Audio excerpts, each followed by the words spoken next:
Stalker 2. Yes, it's been a long time waiting, since 2007. And of course, developers of this game, under the circumstances that they were presented with the conflict of Ukraine um, and Russia, obviously they had to relocate to Poland and they had to work from Poland to bring this game. So this was not an easy task for them, obviously, and all the credit should go for the developers for, you know, continuing on with this development of this game and to finish this, to bring it, to find a publisher, and they found the Xbox, Microsoft as a publisher. So it's been a long time coming.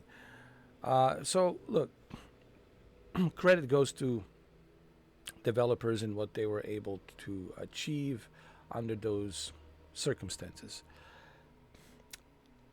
The way I look at Stalker 2, and this is just, it's not a review.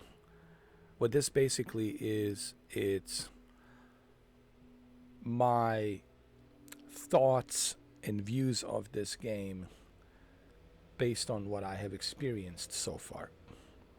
So Stalker 2 is not your traditional first-person shooter game, unlike Metro Exodus and others, where there's a lot of character development, where there's a lot of story, that it's evolving. Sure, there's story in this game too, but it's not as rich story as those other games that I just mentioned.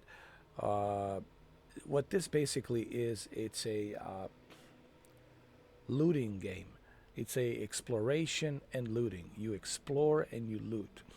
It's a survival exploration looting type game. Although there is some story, and we'll talk about that later on. But it's the main aspect of this game that it's intriguing is the exploration, and there's so much to explore here. You have this tablet you can pull out, and there's your main missions over here that you're supposed to take, and then you have the other side missions for you to discover. There's question marks, there's side quests, so there's tons to do here. There's a lot of explorations here for you to explore. There's plenty to do. And I think that's what makes this game so big and huge. And one of the main reasons why you need 150 gigabytes free, it's because this game, even on the Xbox, it's 143 gigabytes. And then you add, obviously, all the updates and everything, so it comes to 150. So you need to have 150 gigabytes free. And in the future, you'll need even more space. So with the DLCs and whatever the roadmap they have planned for the DLCs and Season Pass for this game, you're probably looking at like 200 gigabytes, give or take. So this is a huge game to explore. I don't want to compare this to Skyrim, because Skyrim, again, it's a different type of a game. It's a different type of a breed. It's a more of adventure, and there's so many things you can do at Skyrim, so many different characters. There's so much in Skyrim. Here, it's more like, the best way to explain this game, and I think I tried to explain this yesterday, it's a crossbreed between Fallout 76 and Escape from Tarkov.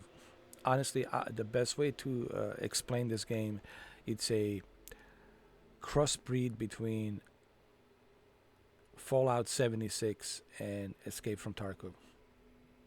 Now, keep in mind, I have never played the original 2007 Stalker, so I'm kind of fresh with this one.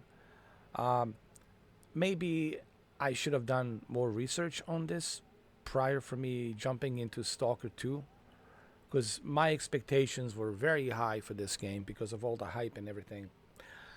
And I should have obviously I should have done more research on this game prior to playing it.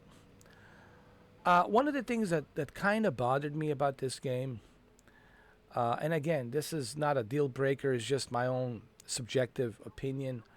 Uh, One of the things that bothered me about this game is the lack of character developments, the lack of meeting new, rich characters. Like every character in this game kind of looks the same, talks the same. Um, there's no variety of richness in this game in terms of characters that I was expecting. I was really expecting more rich characters in this game, um, but that's not the case. They're all kind of the same. You meet pretty much same characters no matter where you go.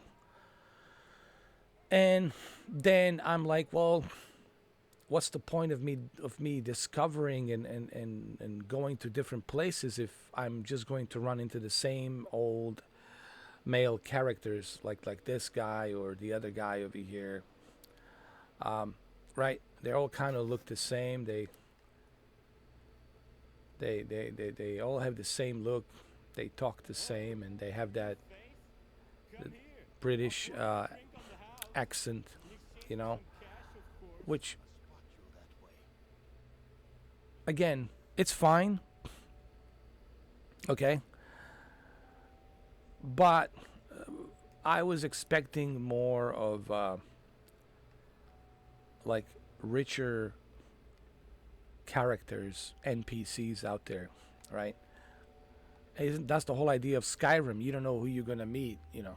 Here, they don't even have, which is so bizarre and odd, no females in this game, and I don't understand why there's no females in this game.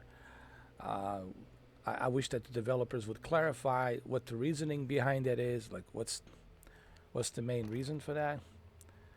Like, it's always dudes. Everywhere you look, it's a bunch of dudes, and it just kind of feels like I don't want to use the word agenda, but it almost feels like there's some sort of an agenda, like no females, which is really like bizarre to me. And I'm surprised that no one has really asked this. I think people should ask this question: why there's no females? I mean, developers, I think, should clarify what the reasoning behind this is. Why was this decision made? Again, my own personal preference, because I feel if there's a female characters, then you can open many different possibilities of romance and more characters and families who have survived, who are still here surviving. The story can become, then you want to discover more, then you want to travel more, you want to see what else is out there, right? And I just feel like it's a missed opportunity that could have made this game more exciting. And another thing about the game, it's very dark. When it gets dark, like this is during the day, so it's kind of cool right now. But during the night, this game, it's unforgiving. Even with the light turned on, it's still unforgiving. You can't see the enemies from afar. Um, so it's a very dark game. And I would like to say it's also very depressing as well. Now, all of this, keep in mind, is just my subjective opinion, okay? And this is not a review. People who are watching this video, just keep in mind, I'm not reviewing this game. This is just basically me giving my first thoughts and opinions on this game. Like I said, I never played the first Stalker, and I know a lot of you say, well, Mr. 4K, maybe you should have played the first Stalker. Granted, maybe I should have, and you can point that out. I should have played the first one to understand a little bit better. But my question still is,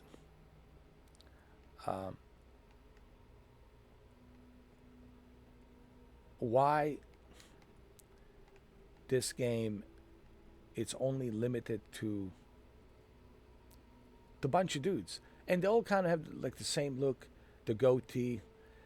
They all have the same look with the goatee, which fine. That's maybe it's the Ukrainian thing. They have a goatee. Maybe that's the way it is. That's their style.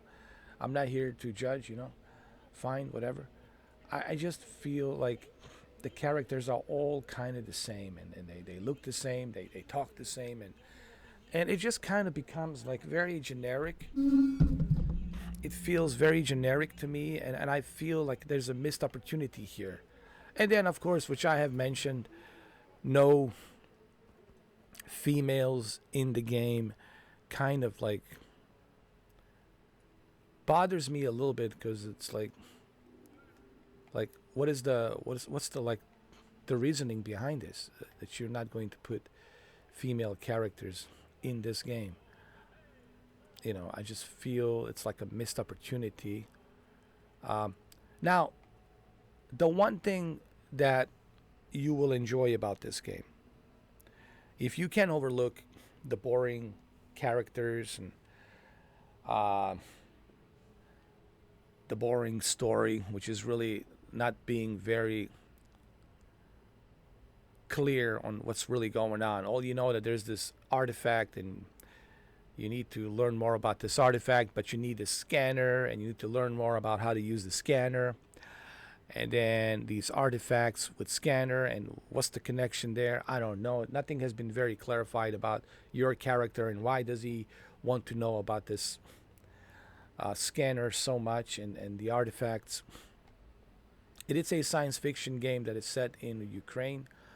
Um, so there's that monolith mystery, but I think that was done on purpose so you can discover on your own.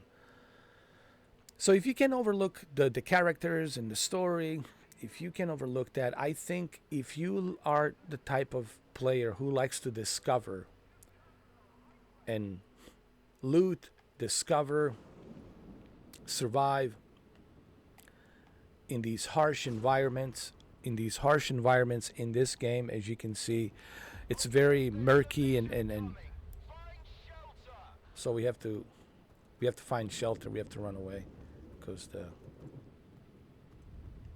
the severe weather it's coming.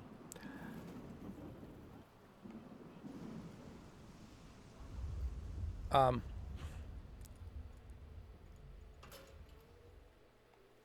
so if you can overlook those uh, complaints that I have complained about in this game, I think you will appreciate discovery aspect of this game.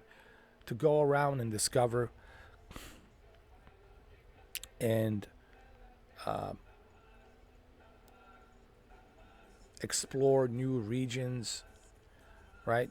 And do a bunch of looting. So if you love games like Escape from Tarkov and Fallout, I think you'll feel right at home. But just keep in mind a couple of things. It's not a Fallout, because Fallout has so many rich characters and so many other characters that makes it more unique and intriguing story development. It has a far better story, in my opinion, and it's more enjoyable. So, but it does borrow some elements from the Fallout 76, and it also borrows some elements from Escape from Tarkov. This is more like Escape from Tarkov with some elements of Fallout 76. But it's not Fallout 76, and it's not Tarkov. But it's borrowing from both. Okay, it's borrowing from both games, but it's not quite exactly like Fallout or Tarkov.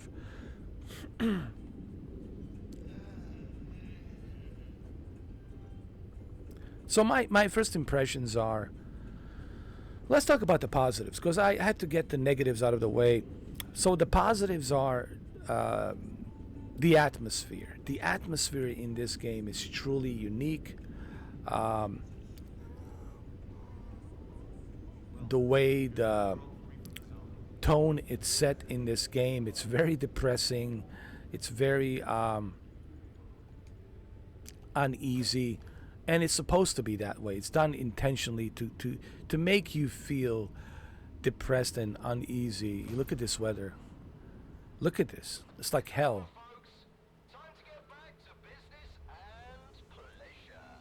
It looks like hell, right? The storm has passed away. Now it's clearing out. So it gives you that. It gives you that, fear, that claustrophobic, uneasy, dark, depressing feel.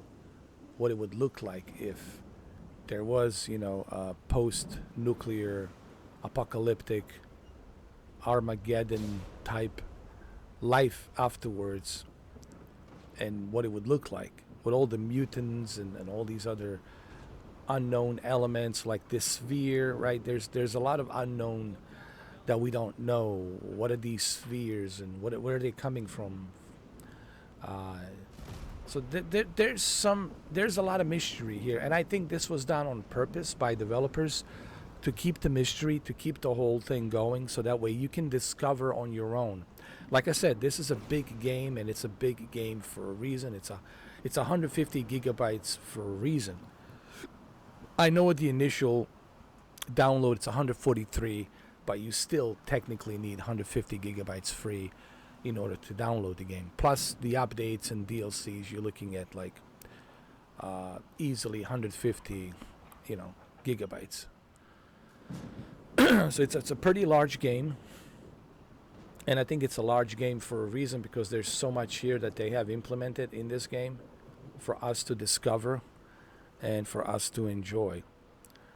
So I think that's the positive aspect, because there's so much here to discover. There's so much here for you to do, to loot. I think this game is teaching you to take your time. You can't rush through this game, and if you rush through this game, you will regret. This game requires a patience. It's one of those games you'll be playing for a few months, couple of months. There's so much to explore. There's so much to do. There's so much to see. And so much to collect and upgrade. They do have upgrades. You can upgrade your leather jacket, but you need to have the items. This is why the looting is the key thing in this game. You have to loot a lot. Same thing with your firearms and your assault rifles and your weapons. You can upgrade all of these elements with your weapons and other equipment, but you need to have, obviously, you need to have the material, right? Same thing with the grip. You need to have a certain material, and if you don't have the material, then you can't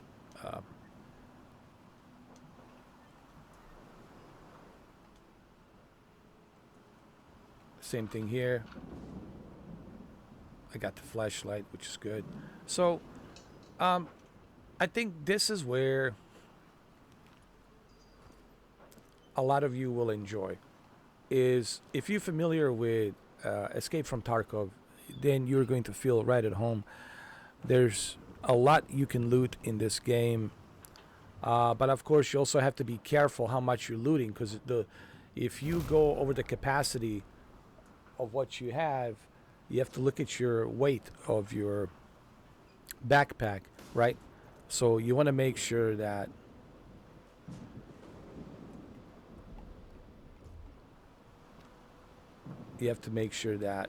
your weight of the backpack, it's not too heavy, because if it's too heavy, then you'll have a hard time running, because your stamina will slow down, because you're burning more calories and you're running out of breath because you're running with a heavy backpack.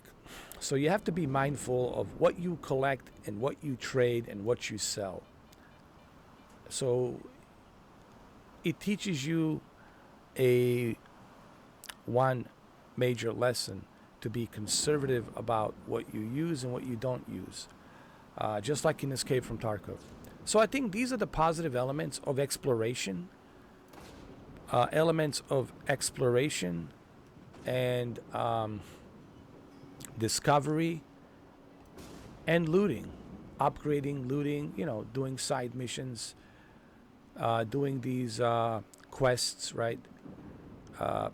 There's other towns here, as you can see, there's buildings and whatnot. So you know, this is a big game for you to discover, and you need to take your time with this game. You can't rush through it. So my first impressions are good and bad, but that's because, I never played the original, and my expectations were a little bit higher. Um, but I still obviously stand by those questions. Why these decisions were made that only a male characters are in this game. You don't even see the old people, man. Like, where's the old people? Right? You don't. There should be some old people there, and where did the old people go? Where did the children go? Where did the females, women? Where did they go? There's so much here that to me it's not being explained. Maybe they do explain it in the game when you go further, but I find it very interesting that the lack of female characters in this game. It's interesting, to say the least. Well, look, like I said, this is my first impressions. My first impressions are there's some good and there's some negative. The good is the exploration and looting, and there's so much to explore here. Also, the atmosphere in the game, it's really unique, and I think that's what makes it so captivating and intriguing. It's the atmosphere of the game, and the atmosphere of the game, it's really unique in its own way, almost like captivating. So far, I have some positives and some negatives. There's no perfect game. No game is perfect. So I have to acknowledge both positives and negatives, and keep in mind this is my own perspective. This is not a review, of course.